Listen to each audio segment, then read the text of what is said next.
Hi everyone, Simon from TTC. It's that time again where we look back at the latest ATOL renewal cycle. I think it's fair to say that the renewal last month was a very challenging renewal for many businesses, and for some it isn't even over. Here are a few of the lessons that we learned from the renewals that we processed on behalf of some of our clients. The first one I wanted to talk about was the timing of the submission itself. Now, whilst the majority of the nation was out panic buying petrol, we were contacted by many panic licence holders anxious that they wouldn't renew their licence on time. Now, I don't know if there was an expectation that the CA would extend the renewal cycle as they have done in previous years, but certainly from the conversations that we've been having with our contacts at the CAA, it's very clear that they wouldn't be doing that this time round. Now, CA did issue several press notices to say that businesses should be applying as early as they can, but by the end of August, they were still waiting for around 50% of applications to be submitted. The late renewal list that they issue as well was also submitted perhaps a day or two later than we would have expected, but that did allow a couple of companies to renew their licence before the public naming and shaming started. There are still companies in and growing negotiations with the CAA, so as such our recommendation would be to ensure you apply as early as you can.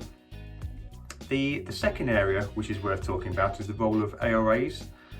Now, I think it's fair to say that when there's an economic downturn and several failures, there is a nervousness amongst auditors around signing businesses off as a going concern, so there will be an extra diligence in this renewal.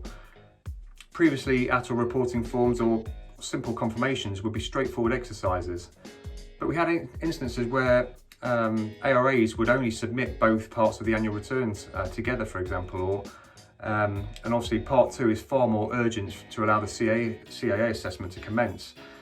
In other cases, the ARAs misunderstood which part of a group the finance section of the application form should be based upon. For anyone renewing in March, it's therefore important to agree your timetable with your accountants, because if these reports are submitted late, then there will be a delay in your application being processed by the CAA.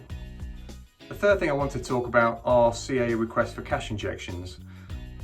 In the run-up to the renewal, it is important you take a look at your business to understand if there is likely to be an issue once the CAA take a look under the bonnet. We did see a number of cash injection requests made by the CAA, but also we did see the CAA reconsider those requests when they've been provided with a compelling counter-proposal with well-considered financial projections, which perhaps demonstrates that the level of cash that they're asking for isn't actually needed in the business.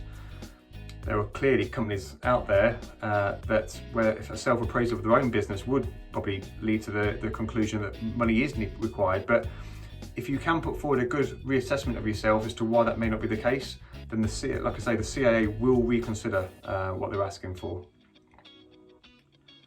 The final item I wanted to raise was trust accounts.